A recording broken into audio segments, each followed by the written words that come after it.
નમસ્કાર દર્શક મિત્રો, નયા ભારત ન્યૂઝમાં તમારું હાર્દિક સ્વાગત છે।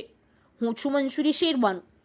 ઢબુઈ પંથકમાં અત્યારથી જ આકરા ઉનાળાનો પરચો શરૂ થઈ ગયો છે, જ્યારે નવા માટલાની માંગ વધી જવા પામી છે।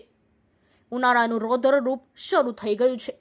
એપ્રિલ મે માસમાં પડે એવી ગરમી માર્ચ માસથી જ શરૂ થઈ જતા એપ્રિલ માસમાં ગરમીનો પારો ક્યાં જઈને અટકશે એની ચિંતા લોકોમાં જોવા મળી રહી છે। હાલ બજારમાં નવા માટલાની ઘરાકીમાં ભારે તડાકો જોવા મળે છે।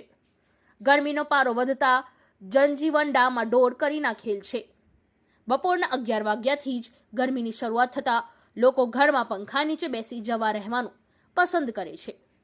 ગરમીના વધતા જતા તાપમાનની અસર બજારો ઉપર પણ જોવા મળી રહી છે। બપોરે નગરના બજાર સુમસાન લાગે છે।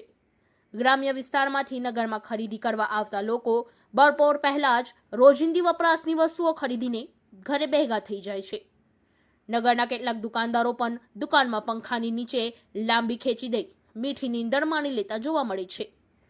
મજૂરિયાત વર્ગ દુકાનના ઓટલા ઉપર કાં તો છાંયડામાં બેસી મીઠી નીંદર ખેંચી લેતા હોવાનું પણ જોવા મળે છે। નગરના રાજમાર્ગો ઉપર ચાલતા એકલ દોકલ વાહનોના ચાલકો મોઢે રૂમાલ બાંધી, માથે ટોપી પહેરી અને આંખે ઠંડા કાચના ગોગલ્સ લગાવીને નીકળતા હોવાનું જોવા મળે છે। વૃક્ષો નીચે પશુ પક્ષીઓ પણ ગરમીથી બચવા સહારો લેતા હોય છે।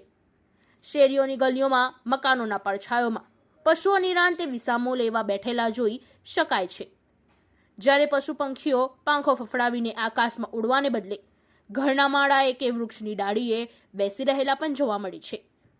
પ્રાણીઓ પણ ગળાડૂબ પાણીમાં ઉતરીને નિરાંતનો દમ લેતા હોવાનું જોઈ શકાય છે।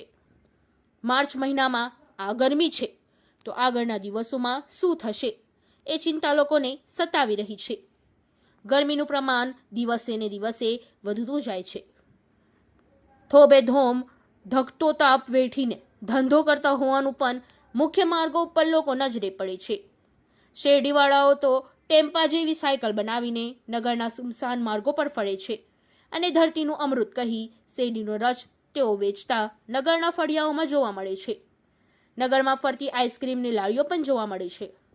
ગરમીનો પારો માર્ચની શરૂઆતમાં જ ચમકારો બતાવી રહ્યો છે, ત્યારે આગામી મે માસમાં ગરમીને કારણે કેવું અસહ્ય વાતાવરણ અનુભવવું પડશે એની કલ્પનાથી લોકો ગભરાઈ રહ્યા છે।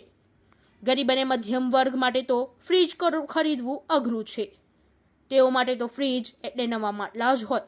પાણીને ઠંડુ કરવા દેશી ફ્રીજ એ નવા માટલા કહેવાય છે। એને લઈ નવા માટલા ખરીદવાનું ગરીબ અને મધ્યમ વર્ગના લોકોએ શરૂ કરેલ છે। માટલા બનાવવા માટે જરૂરી વસ્તુઓના ભાવ વધતા માટલાના ભાવમાં પણ વધારો થાય છે। Bureau report Lalabhai Bhatiyara. इस वीडियो को लाइक करें, हमारे चैनल को सब्सक्राइब कर बेल आइकन जरूर प्रेस करें